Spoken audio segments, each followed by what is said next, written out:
Ask anyone who has ever stood inside the Frostlands Keep, the frostbitten lords who attend Winter Court, the battle-hardened captains who guard the iron gates, even the servants who have spent a decade learning how to move like shadows, and they will all tell you the exact same thing. They will tell you that the most terrifying part of standing in the presence of King Alaric Vale is not the wolf. It is the silence. Not the silence of a man who has nothing to say. No.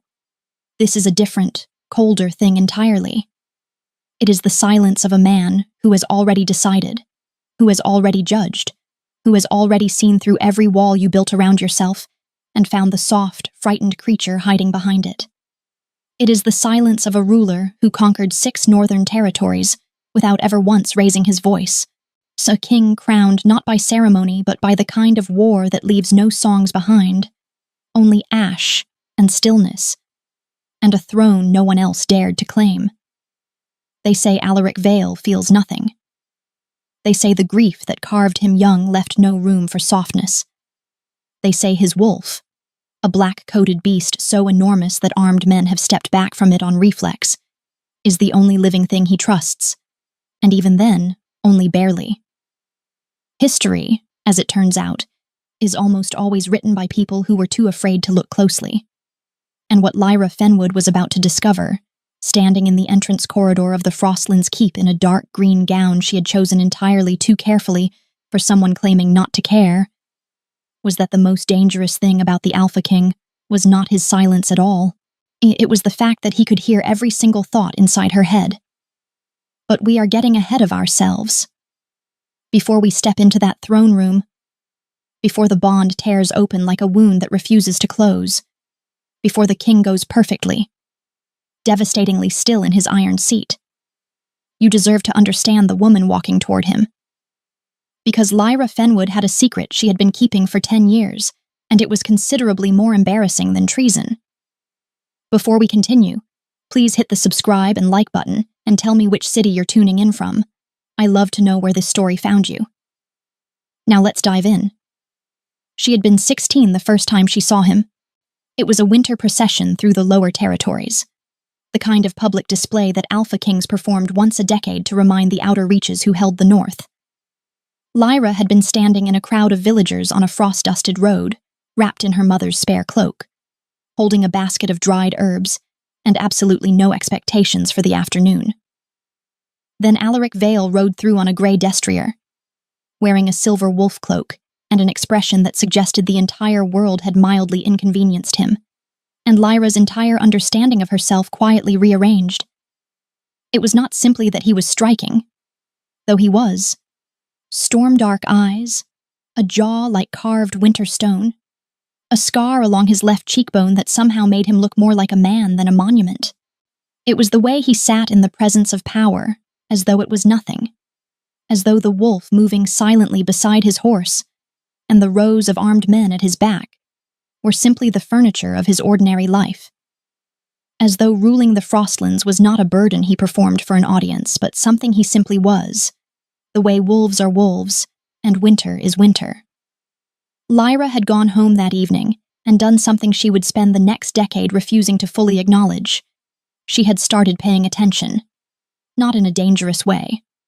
Or at least, she had never thought of it as dangerous. She was a healer's daughter with too many books, and a mind that collected details the way magpies collect bright things, not on purpose, simply because it could not seem to stop. She heard reports. She read correspondence that passed through her mother's care circuits. She noticed patterns in what was said about the king, and what was conspicuously never said. She learned his habits. She learned that he hated bitter herbs, but swallowed them without complaint for the sake of his court's morale. She learned the old war tune he hummed when he thought no one was listening. She learned the names of every lord who had tested his patience, and the precise, quiet way each of them had eventually stopped. She built entire private worlds around a man she had never spoken to, and now she was being summoned to his keep under a royal seal, walking down a stone corridor that smelled of pine resin and cold iron, wearing a gown the color of a forest she had no business standing in, thinking thoughts she absolutely should not have been thinking. His shoulders are broader than the portraits. She stopped the thought immediately. Smoothed her expression. straightened her spine. The wolf cloak suits him even more in person. "Stop it," she told herself firmly. "I wonder if he ever laughs.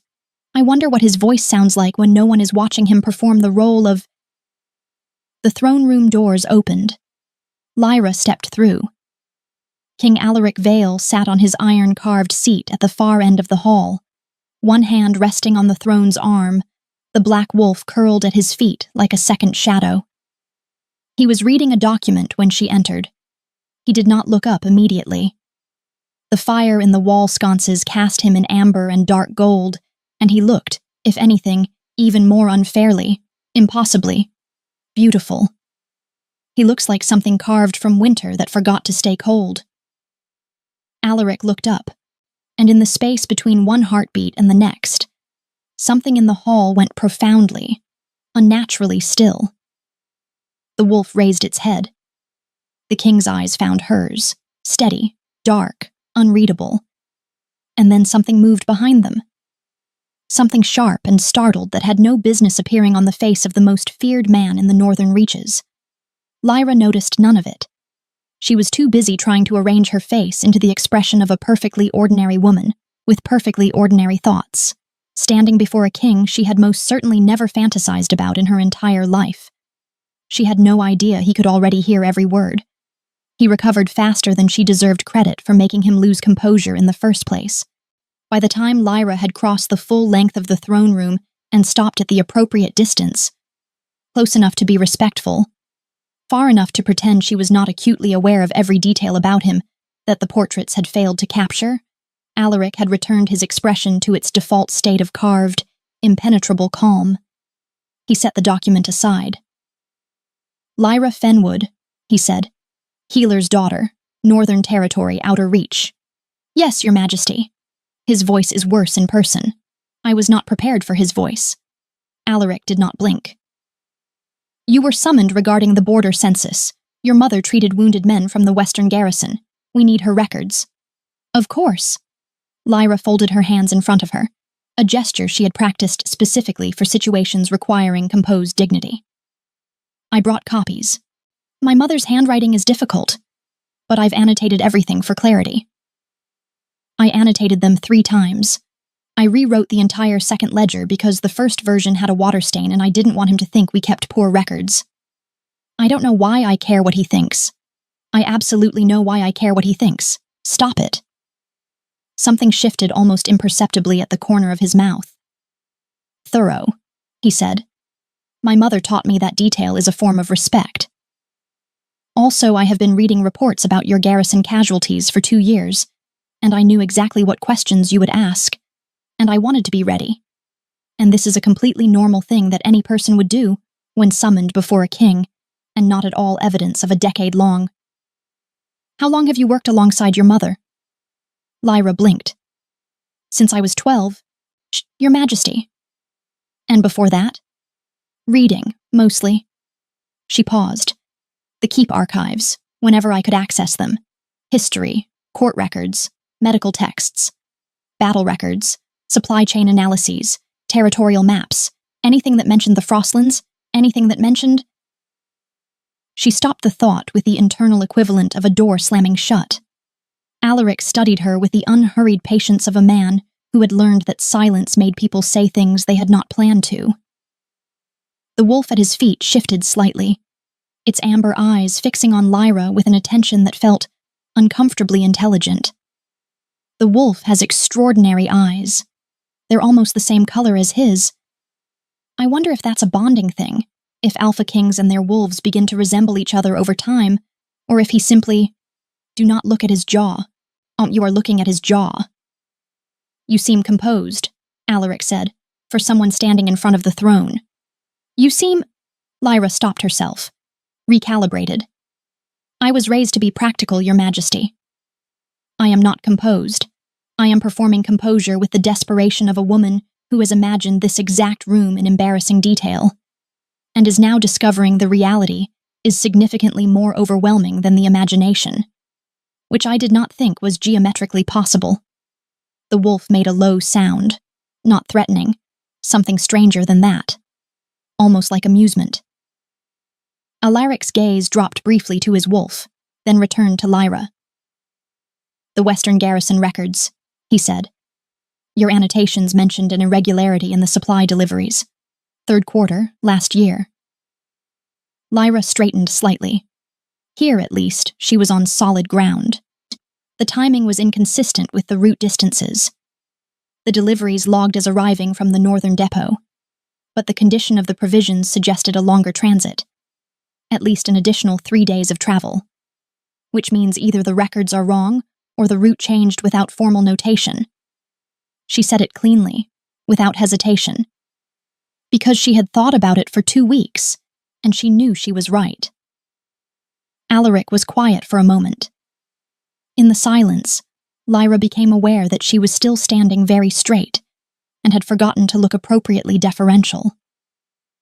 "He's looking at me like I said something unexpected." That expression, I've seen it twice before. Once in the account of the Mira Valley negotiations, when the Eastern Lord presented a counter-proposal no one had anticipated. Once in the... And then something happened that she did not intend and could not stop. The memory surfaced whole, the way memories sometimes do when the mind is overworked and underguarded, not gradually, but all at once, with the awful completeness of a painting unveiled. She remembered a detail from a letter she had read years ago, passed through her mother's hands, never meant for her eyes. A letter about the king's younger brother, about the winter he died, about the Garrison Road where it happened, and the supply route that bore his name afterward in the official records, not prominently, not publicly, just quietly embedded in the notation, the way grief sometimes hides in administrative language because there is nowhere else for it to go. The route Lyra had just flagged as irregular, the route named for a boy who had not come home, her breath caught. Alaric went very still, not the performative stillness of a king holding court. Something different. Something private and unguarded and there before he could stop it. He knew she had seen it.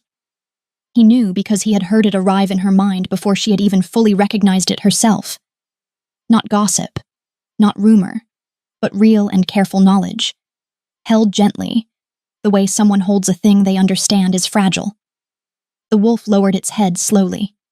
Alaric looked at Lyra Fenwood, at the woman in the green gown with her annotated ledgers and her carefully folded hands, and 10 years of quiet, devoted attention, and understood, for the first time, that this was not the careless fascination of someone who had admired a legend from a distance.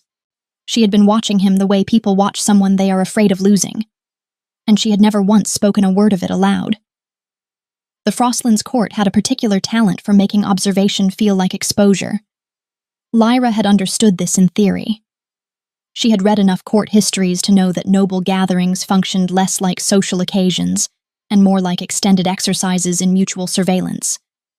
Everyone watching everyone else, cataloging weaknesses, measuring allegiances, deciding in real time who was useful and who was not.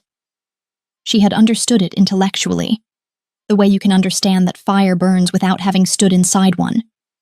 She understood it considerably better now, standing in the Great Hall during the first formal court assembly of the Winter Conquered, seeing with approximately 40 pairs of eyes finding reasons to drift in her direction. They are trying to decide what I am, she thought. A threat, a distraction, or a mistake. Across the hall, without moving his head, Alaric heard her. He was standing with his senior captains near the eastern wall, listening to a report on the border rotation schedule with the expression of a man paying complete attention to the border rotation schedule. He was not. He was listening to Lyra's thoughts move through the crowded room, like water finding the shape of whatever container it entered. Adapting, observant, quietly relentless. She was cataloging the hall, not the tapestries, not the gowns. She was counting the serving rotation patterns, noting which attendants refilled which lord's cups, tracking the small geography of loyalty that revealed itself in where people stood and who they consistently stood near. The grain steward has spoken to Baron Vey 3 times in the last hour. That's unusual. The steward reports to the northern provisioner, not to Vey's house. There's no administrative reason for that conversation to happen once, let alone. My Lord Vale? Alaric redirected his attention smoothly. Baron Edric Vey had crossed the hall with the unhurried confidence of a man who had learned long ago that rooms tended to rearrange themselves around his comfort. He was perhaps 50, silver-haired and well-constructed, with the kind of face that communicated trustworthiness so effectively that Alaric had always found it faintly suspicious. Baron Vey, Alaric said, a successful opening assembly. Vey's gaze drifted briefly, though almost casually, toward Lyra. The lady from the outer reach seems to be settling in admirably. The court is curious about her. The court is curious about everything. Vey smiled with practiced warmth. Of course. I only mention it because several of the Eastern Lords have asked about her role here. It might be worth clarifying her position, to prevent unnecessary speculation. I'll take that under consideration, Alaric said, in the tone that ended conversations. Vey inclined his head and withdrew. Across the hall, Lyra had stopped watching the grain steward. She had found the ledger table, a long administrative desk near the western arch, where provisioning records were available for lords to review, and was standing over an open volume with the focused stillness of someone who had forgotten they were being observed. Alaric moved toward the table at a pace that suggested nothing in particular. Lyra turned a page and kept her breathing even. The numbers were wrong. Not dramatically wrong, not the kind of wrong that announced itself, but wrong in the particular quiet way that careful tampering tended to be. The recorded reserves in the northern grain stores were consistent month to month, which was precisely the problem. Real reserves fluctuated. They reflected weather delays, spoilage estimates, transport variances. Reserves that stayed perfectly stable across an entire season did not reflect reality. They reflected management. Someone was managing what the records showed. If the actual stores are lower than recorded by even a quarter, she thought, working through it in the methodical way her mother had taught her. The Frostlands enters deep winter with insufficient reserves to sustain the northern garrison through a prolonged cold snap, which means any military pressure applied from the south during that window would find the kingdom not just weakened, but unable to respond. She was reaching for the next volume when she felt it. A stillness in the room that had not been there a moment before. Not silence, the hall was still full of conversation, but a quality of attention directed toward her that landed on the back of her neck like a cold hand. She closed the ledger, set it back precisely as she had found it, straightened and turned to examine the tapestry on the adjacent wall with what she hoped appeared to be casual aesthetic interest. Someone just watched me read that. Don't look toward Vey's table. Don't look toward Vey's table. Look at the tapestry. The tapestry has a wolf on it. Of course it does. Everything in this keep has a wolf on it. Look appreciative. Alaric, arriving at the table beside her with the timing of a man who had simply wandered over, said quietly, "You found something." "I found a lovely tapestry," Lyra said. "Lyra." The wolves in the border weave are historically accurate. Very fine craftsmanship. "Your hands are still." She glanced down. He was right. She had pressed her fingers flat against her sides without realizing, the reflex of someone trying not to visibly react. She made herself relax them.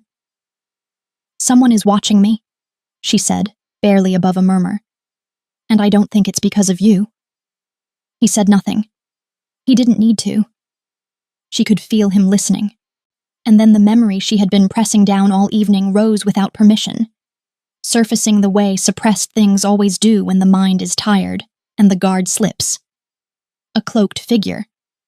A side corridor, 3 nights before her summons. One of Vey's household men, taking a sealed document from someone whose face she had not seen. She had thought nothing of it at the time. Correspondence moved through noble houses constantly, but the seal on that document had been Northern Provisioner's wax. Alaric's stillness beside her became something different entirely. Not the stillness of composure, but the stillness of a predator who has just identified the shape of the thing moving in the dark. The map room was the least public space Alaric could reach without making the act of reaching it conspicuous. He did not summon her. He simply crossed the hall at a measured pace, paused at the eastern corridor, and said her name once, quietly, without looking back.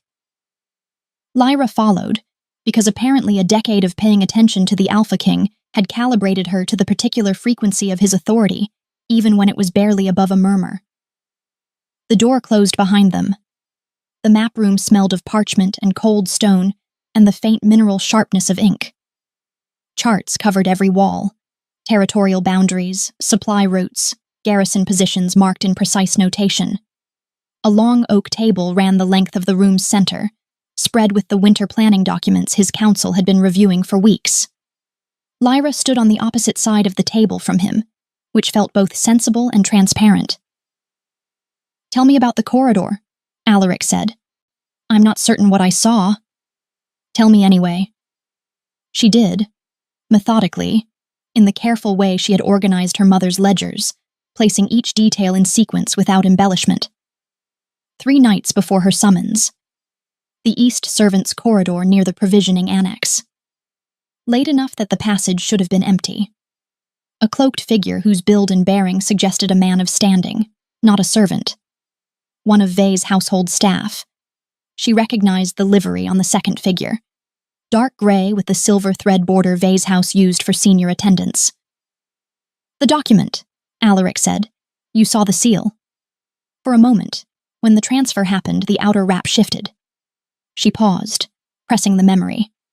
Northern Provisioner's wax. The impression was a stag over crossed grain stalks. The official seal, so I'm not a correspondence copy. I cataloged it automatically. I catalog everything automatically. I don't know how to explain that without sounding like I've been running a private intelligence operation from a village on the outer reach, which I suppose is technically...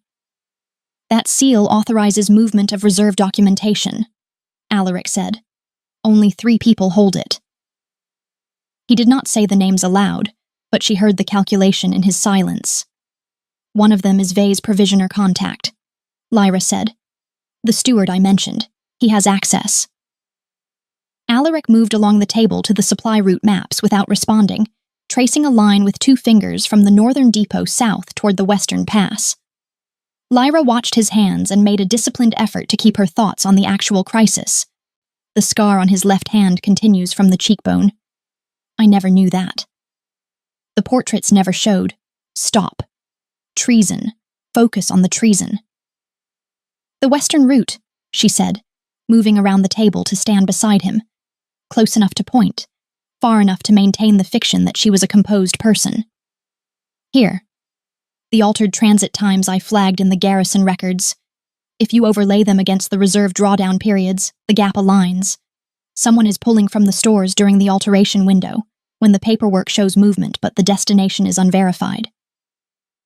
Alaric looked at the map. Then he looked at her. Not the way he looked at the court. Through people, past them, using his gaze as a form of controlled pressure. He simply looked at her, directly, in a way that felt like the absence of performance. "You've been carrying this since before your summons," he said. "I didn't know what it was yet. I thought it was an administrative anomaly." She paused. "I'm aware that sounds unconvincing given everything I just... It doesn't." The room was very quiet. He believes me, she thought, and the relief of it was so immediate and so disproportionate that she felt exposed all over again. He just... Without requiring proof of my credentials or my reasoning or 3 supporting witnesses, he simply believes me. I didn't expect that. I prepared extensively for not being believed. Alaric was still looking at the map, but something in his posture had shifted slightly.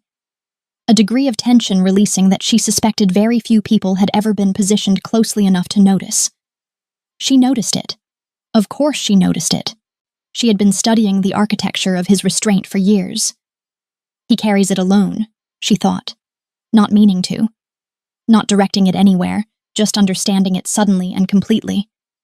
Every decision, every threat, every choice that holds the Frostlands together. He carries all of it. And there is no one he can afford to share the weight with. because sharing requires trust, and trust requires the belief that someone might stay. And he's had enough people not stay.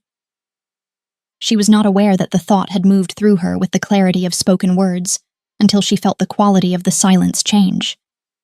Alaric did not move, did not respond. But the wolf, which had settled near the door when they entered, raised its head and looked at him with an amber gaze that was both patient and knowing. Lyra kept her eyes on the map. After a moment, Alaric spoke. Vey's provisioner contact moved the documentation, but someone inside the upper council had to authorize the seal's use. Which means the sabotage isn't coming from outside the court, Lyra said quietly. No, Alaric said.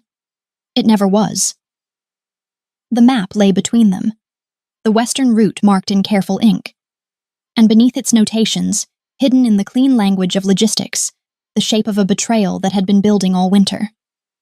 Neither of them spoke again for a long moment. Neither of them moved away. The Winter Conquered began, as all formal court gatherings did, with the performance of civility. Lords arranged themselves by rank along the great hall's tiered seating. Captains stood at measured intervals behind their respective houses. The fire in the central hearth burned with the careful, even height of flames that had been attended to by someone who understood that the aesthetics of power extended even to combustion. Everything in the Frostlands court was deliberate. Everything was a signal. Lyra sat in the minor nobles gallery, third row, left side, precisely where her rank placed her, and watched Baron Vey open the assembly proceedings with the smooth, unhurried confidence of a man who had decided how the evening would end before it began. He is very good, she thought, watching him manage the room. He listens in a way that makes people feel heard without actually conceding anything. That's a specific skill. That's practiced. 3 rows ahead and to the right, Alaric sat at the head of the council table with his captains and senior lords arranged in descending authority around him. He had not looked at her since the assembly opened. He did not need to. She could feel him listening. The first hour passed without incident. Supply reports, garrison rotations, the formal diplomatic agenda for the southern envoy expected after the new year.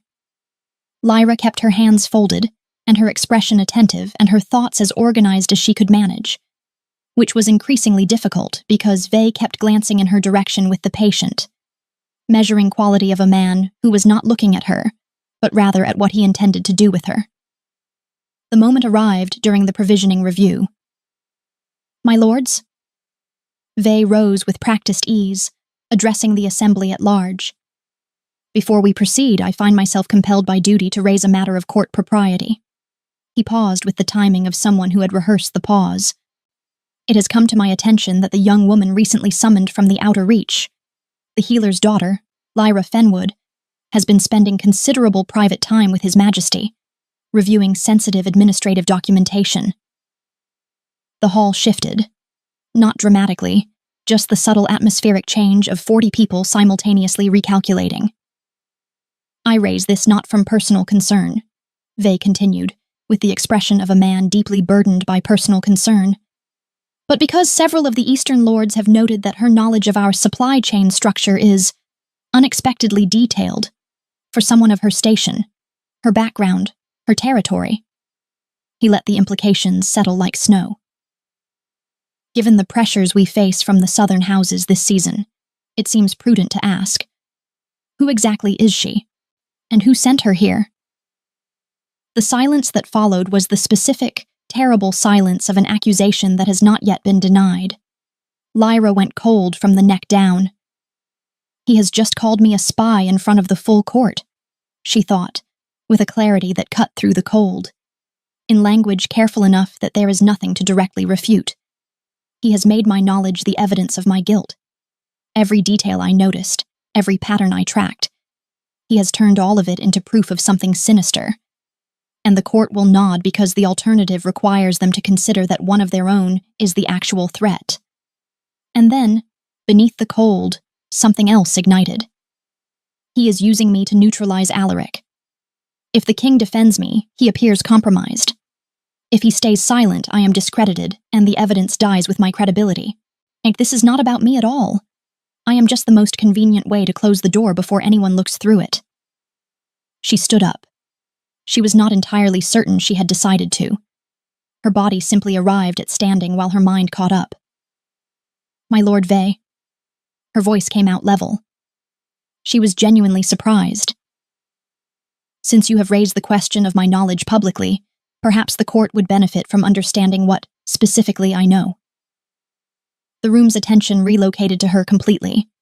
She did not allow herself to look at Alaric. She already knew what she needed to say, and if she looked at him, she might stop. The northern grain reserves have shown 0 natural variance across 6 consecutive monthly records, she said, which has not occurred in any previous year this decade. The western supply route shows delivery timestamps inconsistent with the stated origin depot by a margin of 3 days, consistently across 4 separate shipments. 2 of those shipments correspond precisely to the periods when garrison supply requests went unfilled, despite the reserves being recorded as sufficient. A lord in the second row had stopped writing. Several captains had straightened almost imperceptibly. Vey's expression remained warm and patient. These are interesting observations from a woman with no administrative appointment. They are observations from someone who read the documents your steward has been quietly moving, Lyra said, and noticed that the numbers tell a different story than the records claim. The hall went very still. Vey looked at her for a moment, truly looked at her, so with an appraiser's eye. And then he did something that was somehow worse than anger. He smiled. A formal review of these claims seems appropriate, he said pleasantly, to the room rather than to her. In the interest of transparency. Lord Commander, perhaps your men might secure the ladies' chambers this evening, simply to ensure no documentation has been improperly removed from the archives. He turned to the assembly with an expression of complete reasonableness. We should all want the truth established clearly, shouldn't we? The motion carried before Alaric could speak, and Vey resumed his seat with the unhurried ease of a man who had not lost at all, because the trap he had built was not the accusation. It was what came next. The search of her chambers found nothing, because there was nothing to find. Lyra had kept no unauthorized documents, removed nothing from the archives, committed no act that could be formally categorized as anything other than reading materials that had been left available for court review. The Lord Commander's men spent 2 hours being thorough about discovering this, and Lyra spent those 2 hours sitting in the minor noble's antechamber with her hands folded and her thoughts running calculations that had nothing to do with her own situation. By the following evening, the formal hearing Vey had requested had been quietly deferred. Insufficient grounds, the administrative clerk noted, and the Concord's ceremonial feast proceeded as scheduled, as though nothing had happened. As though the hall had not spent an entire assembly watching a minor noble's daughter dismantle a supply chain discrepancy in front of 40 lords. As though Vey's smile at the end of it had not meant something specific and cold. The Frostlands court, Lyra was learning, had a remarkable capacity for elegant pretense. The feast was beautiful in the way that dangerous things sometimes were. Candlelight across silver. The long tables arranged in formal horseshoe configuration. The high seat centered at the top, where Alaric sat with his senior lords on either side. Fire in every sconce. The smell of pine resin and roasted meat, and the particular beeswax candles that the keep reserved for ceremonial occasions. Lyra was seated at the minor noble's table, far enough from the high seat to be structurally irrelevant, close enough to watch everything. She watched Vey. He was performing graciousness tonight, moving between conversations, laughing at the right moments, refilling a neighboring lord's cup with his own hand in the old northern gesture of hospitality. He looked like a man who had entirely forgotten the previous evening's proceedings, which meant he had not forgotten them at all. He is managing the room, she thought, tracking his movement. Redistributing goodwill. Making sure everyone remembers him as generous before what? She watched his handler, the senior attendant she had identified in the corridor, the one with the gray and silver livery, move along the far wall toward the ceremonial table. the table where, per Frostland's tradition, the Concord's closing ritual would take place. The Iron Cup. She had read about it, an ancient tradition. The Alpha King drank from the ceremonial vessel at the close of the Winter Concord as a symbol of the kingdom's continuity. The cup was prepared by the hosting house's senior staff. Blessed. Presented. Vay's man had just spent 4 minutes at the preparation table. He was alone at that table, she thought, very carefully. The other attendants were serving. He was at the cup, specifically. Not the wine table. The cup itself. She looked at the distance between herself and the high seat, assessed the room's configuration, the serving rotation, the ceremonial timeline. If I'm wrong, I will cause a significant social incident that will confirm every suspicion Vay has successfully planted about my judgment. If I'm right. She watched Vay's attendant step back from the ceremonial table with the careful neutrality of someone trying not to look like anything at all. If I'm right, then I have approximately 12 minutes. The closing ceremony began with the traditional address. Alaric rose and delivered it in the spare, unornamented language he used for all formal occasions. Direct, unambiguous, carrying the weight of someone who had never needed rhetoric to command a room. The assembled lords listened with the attentiveness of people who understood that attention itself was a form of tribute.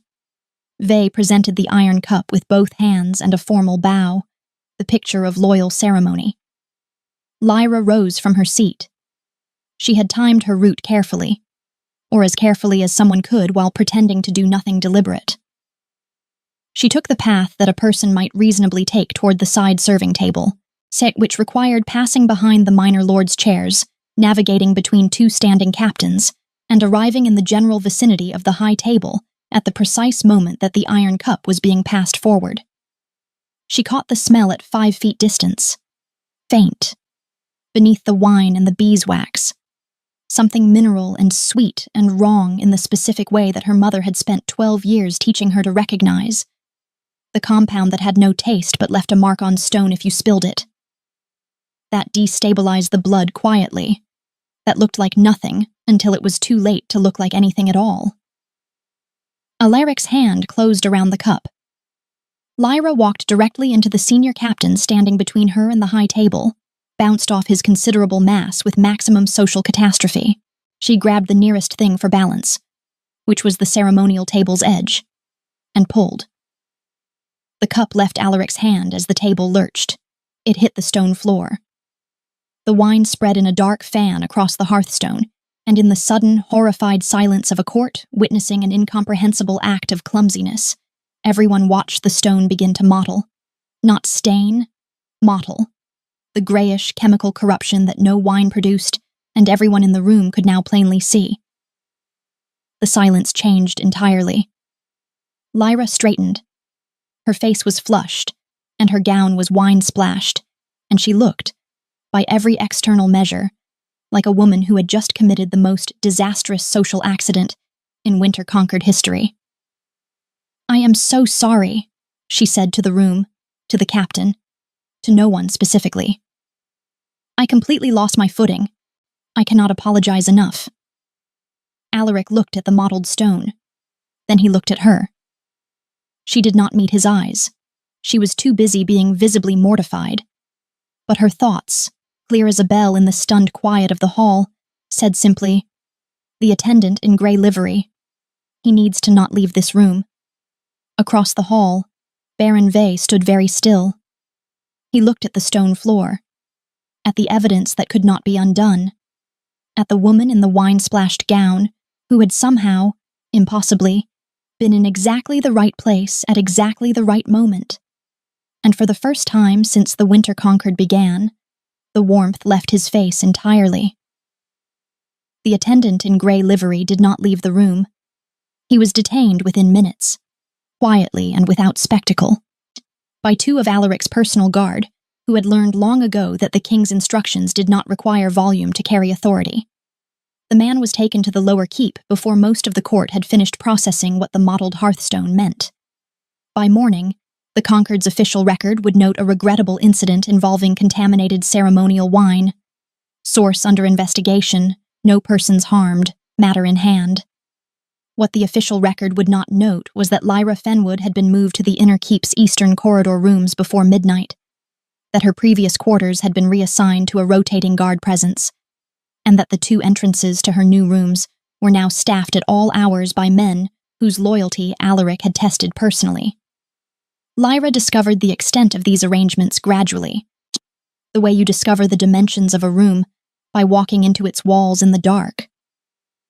The eastern corridor had no access to the main court galleries. Her meals arrived via the inner passage. When she requested access to the archives, a guard escorted her, waited outside, and escorted her back. She was not a prisoner. The distinction between her situation and imprisonment was real, if narrow. She spent 2 days being grateful for the protection and quietly losing her mind.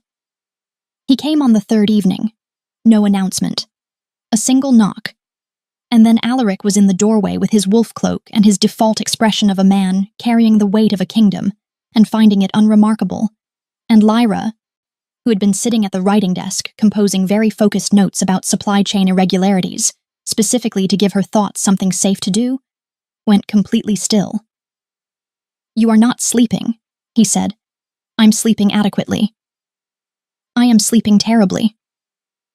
Every time I close my eyes, I replay the hearthstone and the cup and how close." She stopped the thought with some effort. "I'm fine. Thank you for the rooms." He stepped inside and closed the door. The room was not large. With him in it, it was considerably smaller. "You have been thinking very carefully around me for 3 days," Alaric said. "Controlled thoughts. Organized. Deliberately unrevealing." He paused. "You've realized I can hear clearly, not just fragments." The silence that followed had a particular quality. "How long?" Lyra said, with impressive steadiness. "But have you been able to hear everything?" "Since the throne room." She closed her eyes briefly. 10 years of private devotion, catalogued admiration, embarrassingly specific observations about his jaw and his wolf cloak, and the way his silence made the air in a room rearrange itself. All of it, from the beginning. She did the arithmetic and found it catastrophic. "I see," she said. "Lyra, I need a moment." She stood and walked to the window, which overlooked the inner courtyard, and gave her something to look at that was not him. "I need to revise my understanding of every conversation we have had, accounting for the fact that you were simultaneously hearing things I would never have said aloud, and I need to do that without—" She stopped. "Give me a moment." He gave her the moment. She had noticed he was good at that. He hasn't laughed, she thought, when the first wave of mortification had receded enough to think clearly. He's had 3 days of access to a decade's worth of— and he hasn't laughed. He hasn't used any of it. He came to check if I was sleeping. She turned around. "You could have said something earlier," she said. "You could have told me in the throne room. You let me spend days thinking I was leaking involuntary fragments while you had full reception." "I know." "That's not an explanation." "No," he agreed. "It isn't." He looked at her directly, in the way she had catalogued as his private register. Not the court gaze, not the king's controlled assessment, but the look she had only seen in the map room and once in the throne room when she had surfaced the memory of his brother's name. "I didn't know what to do with it. The bond doesn't typically work this way. I've never heard anyone's thoughts before."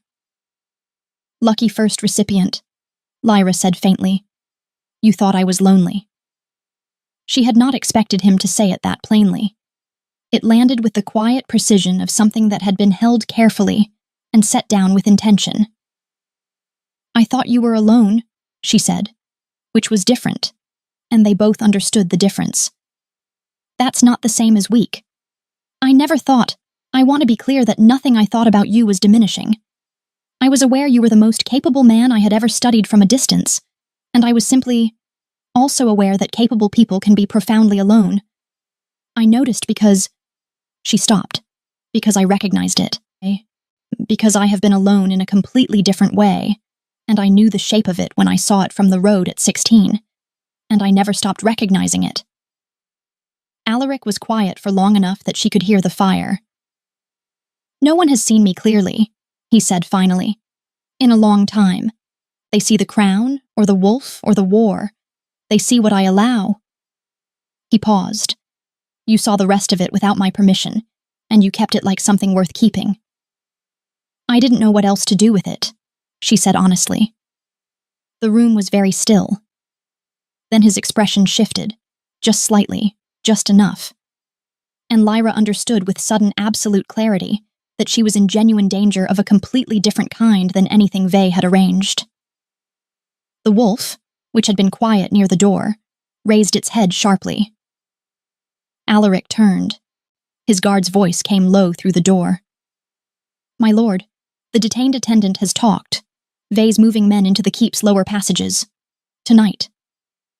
The stillness between them collapsed into something colder and more immediate. Alaric looked back at her once, and in his expression was every word the interruption had prevented. Then moved to the door. "Stay in these rooms," he said. "Alaric." "Please," he said, which she suspected cost him considerably. He was gone before she could respond. And Lyra stood in the firelit room understanding two things with equal, terrible clarity. The first was that Vey was no longer working through proxies. The second was that whatever had just begun between them, neither of them was going to be able to stop it. They came at the second hour of deep night, when the storm off the northern range had killed the outer torches, and the keep's stone corridors had contracted into narrow channels of cold and shadow. Lyra heard it before she understood it, a sound beneath the wind that was wrong in the specific way that organized violence is wrong, carrying intention rather than randomness. Then the first alarm bell, then shouting from the lower ward, and then the unmistakable percussion of a gate giving way under sustained force. She was already at the door when the guard outside it crossed his pike to block her path. "My lady, you are to remain inside." "How many entrances have they taken?" The guard's silence told her more than an answer would have. She stepped back into the room and went to the window. The inner courtyard below was chaos organized along lines she could partially read. Mercenaries in unmarked armor moving in formation that was too disciplined for a spontaneous uprising. Corrupted gate guards standing aside rather than fighting. The keep's loyal men engaging from defensive positions that were already compromised. Vey had not improvised this. He had been constructing it for months, and now she was watching it deploy with the sick precision of a mechanism that had been wound slowly and released all at once. In the center of the courtyard, Alaric fought. She found him immediately. She always found him immediately, which had stopped embarrassing her approximately 2 days ago, and what she saw made something cold move through her chest. He was fighting brilliantly. That was not the problem. The problem was that he was fighting correctly, within the forms, with the controlled precision of a king who understood that how he appeared in battle was itself a political act. Every movement measured, every decision filtered through the awareness of watching eyes. And it was costing him. He's managing his wolf, she realized, watching him deflect 2 men with technical efficiency, while a third repositioned behind him. That instinct would have caught before the calculation finished. He is managing it in the middle of a battle because he will not be seen as feral. He will not give them that. And it is going to get him killed. She felt it through the bond as clearly as she felt the cold from the window, the wolf surging against the restraint, the instinct reading the courtyard in 3 dimensions while the man filtered it into something presentable. The wolf knew exactly where every blade was. The wolf had already mapped the exits, identified the formation's weak joint near the eastern arch, understood that the fight would be won or lost in the next 4 minutes. And Alaric was letting it sit behind glass. He is ashamed of it, she thought, with sudden, furious clarity. He has spent his entire reign making sure they fear the silence, the control, the crown, not the wolf, never the wolf. Because if they see the wolf fully risen, they will call it feral, and he will have given them the excuse they have always wanted to believe he is less than a king. She crossed to the window and opened it. The guard heard her. "My lady." "One moment," she said, and leaned out over the courtyard. She had never done anything like this. She was a healer's daughter from the outer reach who read court records and noticed things. She was not the kind of person who shouted across battlefields. She did it anyway. Alaric. Not a scream. Projected, clear, with the particular carrying quality of a voice that had decided it was done being careful. Stop fighting like they're watching. They're not watching anymore. They're just trying to survive you, so let them. The courtyard did not go silent. The sound was too large for that. But something shifted in its center. He looked up. She felt the bond open completely in that moment, wider than it had ever been, carrying everything without filter. Her fury on his behalf, her absolute certainty, and underneath both of those was the thing she had been keeping in careful storage since the map room and the corridor and the firelit room 3 hours ago. You are not frightening when you hold back. You are frightening when you are whole. Let them see what you actually are. Something broke. Not catastrophically. Not with spectacle. It was quieter than that. A single interior release, like a door that had been held shut for years simply opening. The wolf rose. What happened next was difficult to describe in the language of controlled military engagements, because it was not a controlled military engagement anymore. It was something older and more absolute. Alaric moving through the courtyard with the wolf's full intelligence and the king's full authority, operating without separation, without the filter of performance, or reading the battle in the instinctive three-dimensional way that no trained fighter could fully counter, because it did not follow learned patterns. It followed truth. The formation's weak joint at the eastern arch collapsed in under 2 minutes. The mercenaries lost their cohesion. Alaric's loyal men rallied toward the sound of the wolf and fought with renewed force. Lyra watched from the window with her heart hammering and something fierce and bright expanding in her chest. Then the door of her room opened from inside. She turned. Baron Vey stood in the interior entrance. The passage she had not known existed behind the eastern wall, with 2 men at his back and a blade already drawn.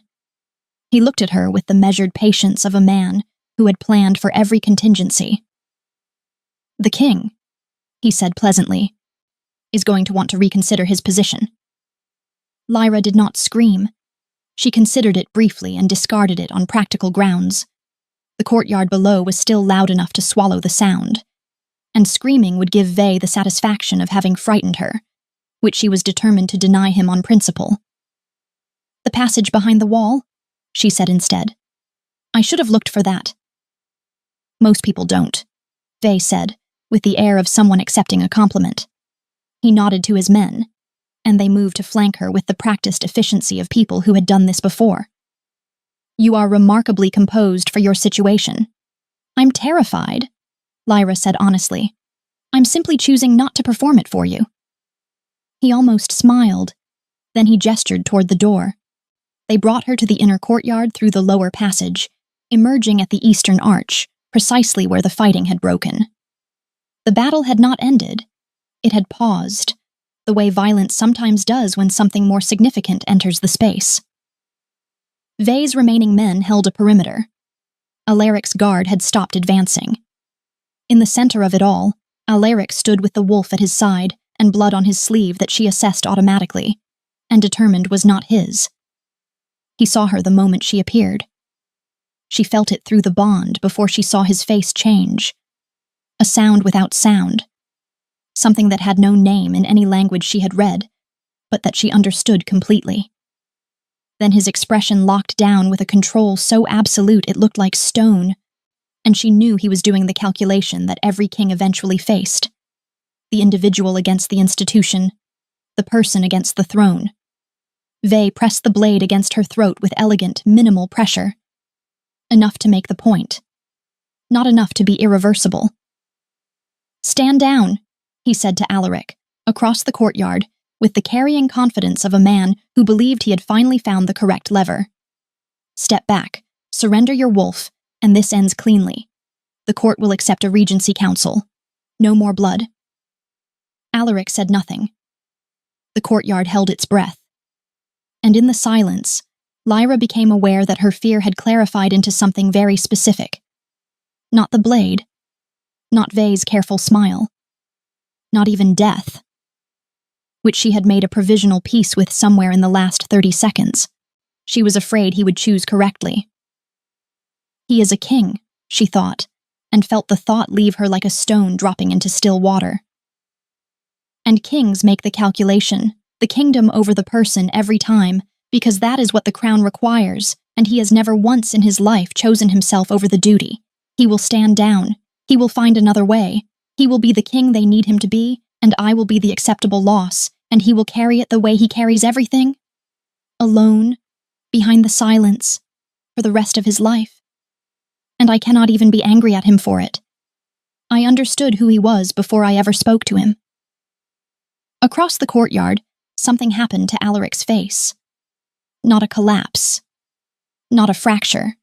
Something quieter and more total than either. The dissolution of a structure that had been load-bearing for so long that releasing it should have caused damage, but instead produced the opposite. A man behind the king, visible for the first time, choosing something that was not the calculation. He walked forward. Vay's blade pressed fractionally harder. I said stand. She is my mate. He said it the way he said everything that mattered, without performance, without volume, with the particular quality of a truth that had stopped requiring his permission to exist. It landed in the courtyard like a change in the weather. Any man who threatens her, Alaric continued, still walking, the wolf moving silently at his flank, dies tonight. The political landscape of the Frostlands court shifted in the space of those two sentences. She could feel it, the realignment of allegiances, the sudden urgent reassessment on every face in the courtyard. A mate bond was not a preference. It was not a political appointment. It was a fact of the Alpha King's nature, and threatening his mate was no longer a negotiating position. It was a death sentence that had just been announced in advance. Vay's composure cracked, just slightly, just enough. His eyes moved to his men for the half-second that Alaric had been waiting for. The wolf moved first. What followed was brief and entirely decisive. Vay was disarmed before his men could reposition, his blade removed with a precision that left him unharmed and therefore available for the prolonged accounting that evidence required. His network collapsed in the hours that followed with the specific momentum of a structure whose central support has been removed. The detained attendant's testimony, the provisioner's sealed records, the altered route documentation Lyra had flagged in the ledgers, all of it assembling into a case so complete that the Eastern lords who had been cautiously aligned with Vay's faction spent the remainder of the night demonstrably reconsidering their positions. The rebellion did not end with a speech. It ended with paperwork, and the truth, which turned out to be more durable than the violence. She found him in the map room afterward. Of course she did.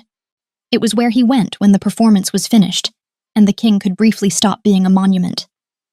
She had known that for 2 years before she ever set foot in the keep, and she was done pretending otherwise.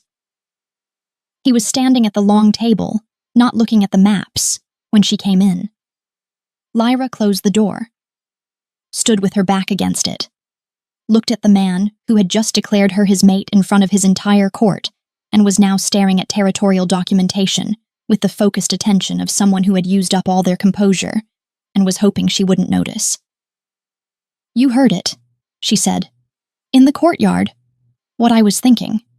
Yes. I was afraid you'd choose the kingdom. I know. He turned to face her. Yeah, I heard that too. She looked at him, at the blood on his sleeve and the storm-dark eyes and the scar that the portraits never captured correctly, and decided that she had spent 10 years being careful with this particular truth, and she was finished. I have loved you, she said, since I was 16 years old, standing on a frost-covered road watching you ride past like you owned the weather. I built entire worlds around a man I had never spoken to. I learned your habits and your grief and the war tune you hum when you think no one can hear. And I told myself it was simply observation, simply attention, simply the way my mind worked. But I knew what it was. She paused. I knew what it was the whole time. The silence stretched. Then Alaric did something she had not catalogued, had not anticipated, had not, in 10 years of careful attention, ever included in her private worlds because she had not known it was possible. He laughed. Not coldly, not briefly, freely. With the full, unguarded quality of a man who had not laughed that way in long enough that the sound surprised even him. It transformed his face entirely, and Lyra stood against the door experiencing the specific vertigo of discovering that reality could exceed imagination. "I heard you thinking about my wolf cloak," he said, within 30 seconds of your entering the throne room. "I know. I have made my peace with that. You thought my wolf deserved its own crown? I stand by that assessment. It is an exceptional wolf." He moved toward her with the same directness he brought to everything. No performance, no management, simply closing the distance between them with his whole attention fixed on her face. "You saw me clearly," he said, "before I knew you existed. You kept it like something worth keeping." He stopped close enough that she had to look up to hold his gaze. "I have spent my entire life being feared. You were the first person who was simply not afraid." "I was extremely afraid," Lyra said. "I was afraid every single moment. I was afraid and I paid attention anyway, which I believe is the relevant distinction." "Yes," Alaric said quietly. "It is." The wolf settled beside them, with the definitive air of an animal that considered the matter resolved. In the weeks that followed, the Frostlands court learned to read new signals. The Alpha King still did not shout. He still carried the silence with him like a second wolf cloak. But the silence was different now, inhabited rather than empty, carrying warmth beneath the cold in the way that deep winter sometimes does when you are inside, and the fire is adequate and the walls are holding. Lyra was not invisible. She had never, as it turned out, been invisible. She had simply been in a room full of people who had not looked. The court looked now, with the careful attention that people give to someone who has named grain ledgers in front of 40 lords, interrupted an assassination with apparent clumsiness, and been claimed by the Alpha King in the middle of a battle without anyone being quite sure how any of it had happened. She found she did not mind being looked at. She minded being misread, which was a different problem, and one she was increasingly well positioned to correct. The bond between them required no management. It had never required management, only the courage to stop treating honesty as a liability. Alaric heard her thoughts and stopped concealing that he heard them. Lyra discovered that being known completely was not the catastrophe she had always assumed, but something closer to its opposite. The wolf, for its part, was entirely insufferable about having been right from the beginning. And the king who had ruled behind silence, crowned by war, hardened by grief, feared for the stillness that followed him like a blade, learned, with the patient assistance of a healer's daughter who had been paying attention for a decade, that being known was not the same as being diminished. It was, in fact, the only thing that had ever made him feel like more than a monument. There was no silence between them now. Neither of them missed it. If you enjoyed the story, let me know in the comments. Your voice decides what I write next. Don't forget to subscribe if you want more moonlit love stories like this one.